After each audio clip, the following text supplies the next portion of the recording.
کہ بھول گئی گلشن گئی بلبل کی سواری آئی، بھول گئی گلشن گئی بلبل کی سواری آئی، مدرسے والوں دل تھام کے بیٹھو اب محمد کو میری بیماری ہے۔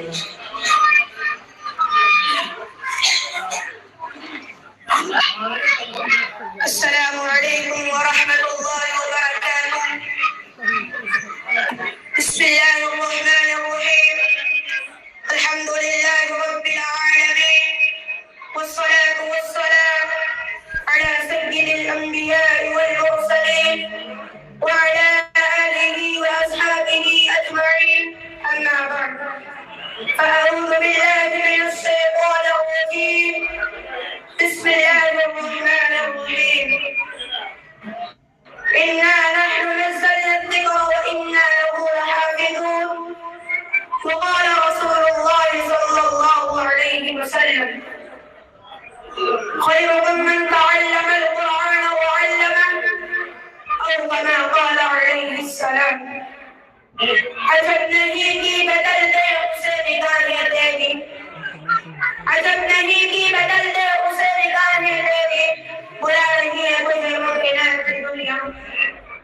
برادران اسلام اور محترم سامعین کرام، انا نحن نزلنا الذکر وانا له لحافظون، ترجمہ ہم نے قرآن کو نازل کیا اور ہم نے اس کی حفاظت کرنے والے ہیں۔ امید ہے کہ آپ حضرات کو غور سماعت فرمائیں گے، اللہ نے احفاظ قرآنیہ کے معرفت عطا فرمائے، آمین۔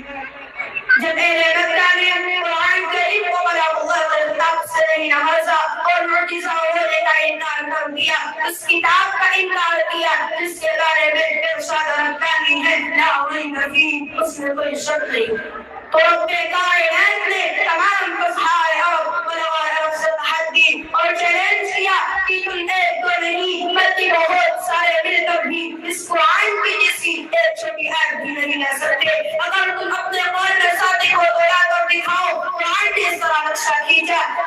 وَإِن كُنتُمْ فِي رَيْبٍ مِّمَّا نَزَّلْنَا عَلَىٰ عَبْدِنَا فَأْتُوا بِسُورَةٍ مِّن مِّثْلِهِ، اگر تم لوگ اس چیز میں شک کرتے ہو تو ہم نے اپنے بندے محمد صلی اللہ علیہ وسلم پر نازل کیا تو تم اس کے جیسی ایک چھوٹی سی صورت پیش کر دو۔ صحابہ نے رات کو کوشش کی لیکن آخر میں عاجزی کا اظہار کیا۔ جب امرؤ القیس جو عربی کا بہت بڑا شاعر تھا، جب اس نے سورہ کوثر کو باب قضا پر لکھا ہوا دیکھا تو پکار اٹھا کہ خدا کی قسم یہ کلام کسی بشر کا کلام نہیں۔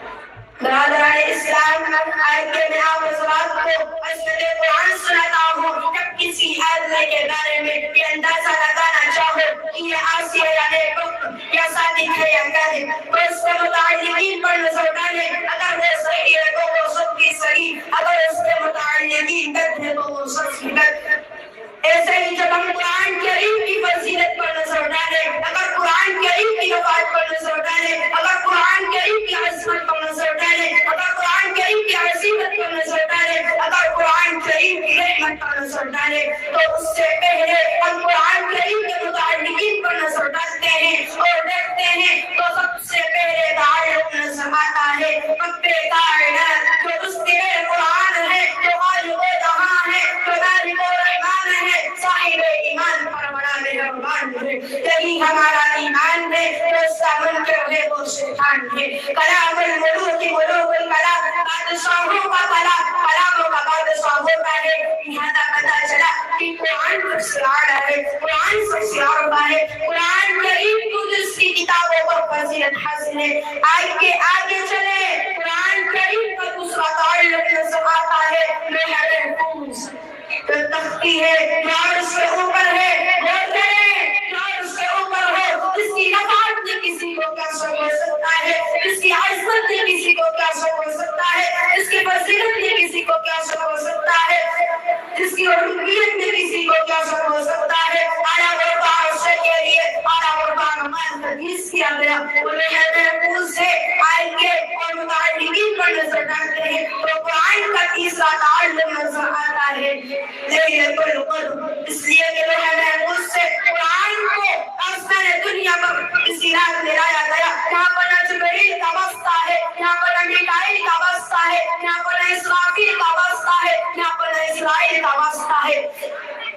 ایسی رات کا انتخاب کیا گیا جس کے بارے میں خود قرآن کریم کہتا ہے لیلۃ القدر خیر من الف شہر، یہ رات 1000 مہینوں سے بہتر ہے۔ لہذا معلوم ہوا کہ قرآن کریم کو زمانے کے اعتبار سے فضیلت حاصل ہے۔ یہ رات رمضان کے مہینے میں آتی ہے، مہینہ بھی مبارک، بات بھی مبارک۔ فادران اسلام اور آگے چلے، یہ ریڈیو پاکستان ہے۔ چند کریم کا چوتھا تعلق نظر آتا ہے حضرت جبریل جو سید الملائکہ ہے، جس کو تمام فرشتوں پر فوقیت حاصل ہے، جس کے بارے میں قرآن نے رسول کریم کا خطاب کیا، ان کو پڑھا اور اس کے بارے کے پاس پڑھنے پانے والا کہا، جس کے بارے میں قرآن نے کہا کہ قدرت ان للعرش مکین، سب کا معنی ہوا وہاں کا مرتبہ اس فرشتے کی وسیلت میں پیش کر سکتا ہے۔ اس کو قرآن نے عزت والا قرار دیا، اس کو قرآن نے قوت والا قرار دیا، اس کو قرآن نے خدا کے پاس پڑھنے پانے والا قرار دیا، اس کو قرآن نے بے کرے امان قرار دیا۔ قرآن کریم کا یہ تعلق بھی حسین و عرفہ ہے، اس سے قرآن کی عظمت و فضیلت و رفعت و روشن کی طرح آیا ہے۔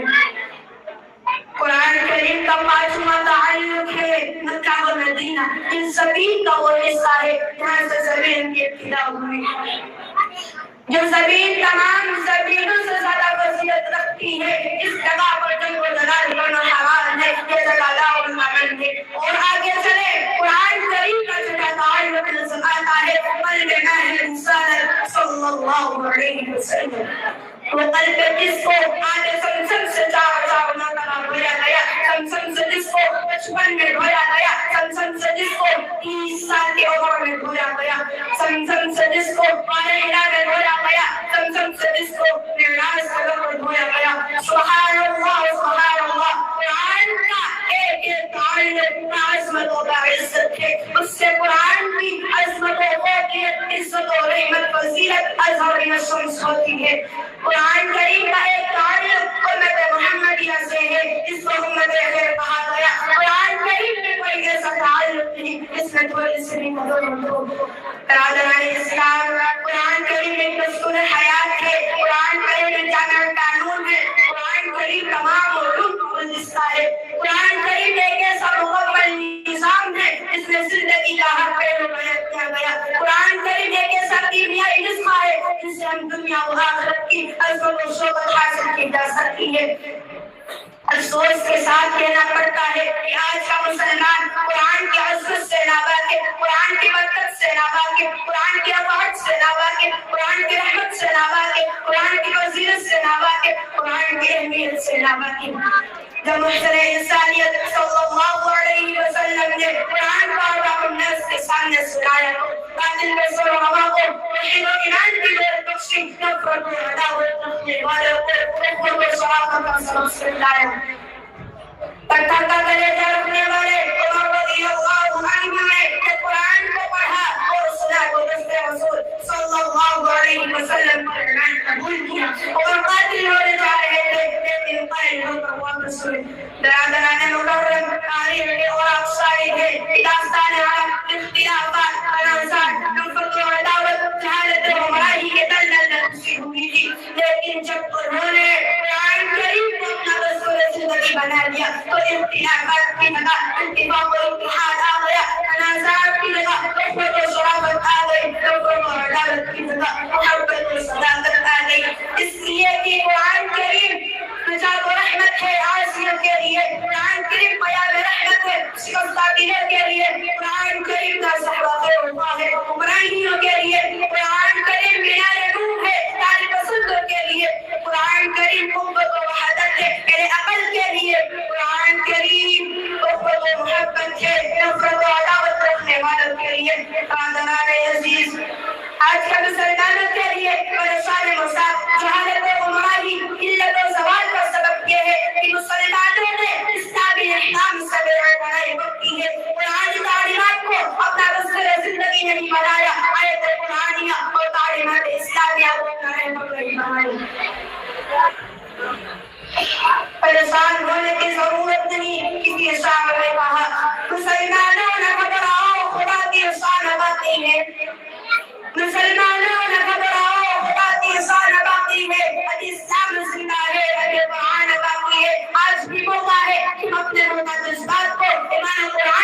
ایسے روشن کر سکتے ہیں. قرآن ہمیں پکار رہا ہے. قل يا عبادي الذين أسرفوا على أنفسهم لا تقنطوا من رحمة الله إن الله يغفر الذنوب جميعا إنه هو الغفور الرحيم. اے محسن انسانیت صلی اللہ علیہ وسلم آپ فرما دیجئے کہ یہ میرے بندوں جنہوں نے اپنی نفوس و جانوں پر ظلم کیا اللہ کی رحمت سے مایوس نہ ہو. بے شک پروردگار تمام گناہوں کو معاف کر دے گا. وہ مغفرت کرنے والا رحم کرنے والا ہے. اے مسلمانوں آج ہی سے ہم نے کرتے ہیں کہ جس قرآن کو ہم نے بنایا تھا اس کو مستور حیات بنائیں گے. جس قرآن کو ہم نے مردوں پر پڑھنے کے لیے رکھا تھا ہم خود تلاوت کریں گے. اس قرآن کی تعلیمات کو ترتب دیا تھا اس کو ہم مینار نور بنائیں گے. مسلمانوں اٹھو قرآن کی عظمت کو چمکاؤ. مسلمانوں اٹھو قرآن کی عظمت کو چمکاؤ. جہاں گئے امام معافیت کا راز سمجھاؤ. زمانہ آج بھی قرآن ہی سے بے سپائے گا. زمانہ آج بھی قرآن ہی سے بے سپائے گا. مٹے گی ذلت شک اور صورت جگمگائے گا. برادران اسلام آج مسلمانوں کا حال بہت برا ہے. قرآن اسلامی تعلیمات سے لاکھوں بھی دور جا رہے ہیں. اگر ہم قرآن کی تلاوت سے قرآن کی تعلیمات سے دور ہیں تو ہم خیر امت کہلانے کے مستحق نہ ہوں گے. خیر امت اور اس میں سے بھی بہتر شخص وہ ہے جو قرآن کی تعلیم سیکھتا اور سکھاتا ہو. اشارت ظریف میں حدیث موجود ہے. حضرت عثمان رضی اللہ عنہ روایت فرماتے ہیں کہ محسن کائنات صلی اللہ علیہ وسلم نے ارشاد فرمایا خیرکم من تعلم القرآن وعلمه. تم میں سے بہترین شخص وہ ہے جو قرآن کو سیکھتا اور سکھاتا ہو. غور تو کریں حدیث میں کیا فرمایا گیا اور اپنی زندگی کو دیکھو. ہم حدیث رسول صلی اللہ علیہ وسلم پر عمل کر رہے ہیں. آج مسلمانوں کی اولاد کو قرآن کی تعلیم سے دور رکھا جاتا ہے. مسلمانوں کی اولاد کو اسلامی تعلیمات سے دور رکھا جاتا ہے. مسلمانوں کی اولاد کو فرنگیوں کی تعلیم دی جا رہی ہے. آج مسلمانوں کی اولاد کو قرآن سے دور انگریزی سے قریب کیا جا رہا ہے. یاد رکھیں اور ایک ایسا کا نظام تعلیم ایک سازش ہے تو بھی محبت کے خلاف. برادران اسلام اگر ہم موجودہ حالات جو جہالت و گمراہی ملت و زبان سے کوئی ہے اس کو تبدیل کرنا چاہتے ہیں. تعمیراتی واقعہ برانی اور سماجی و اخلاقی مسائل کو حل کرنا چاہتے ہیں. قرآن کو رہبر بنائیں. قرآن کو مطلوب بنائیں. فرمان رسول کو دستور حیات بنائیں. تعلیمات اسلامیہ پر عمل میں رہو. قرآن یا قرآن بنائیں. اب شور میں ملتان بدلنا ہوگا. جس میں غرب دشمن ہو مجام بدلنا ہوگا. اللہ تعالی ہم سب کو آیت قرآنیہ اور تعلیمات اسلامیہ کو اپنا رہبر بنانے کی توفیق عطا فرمائے. آمین. وما علینا الا البلاغ.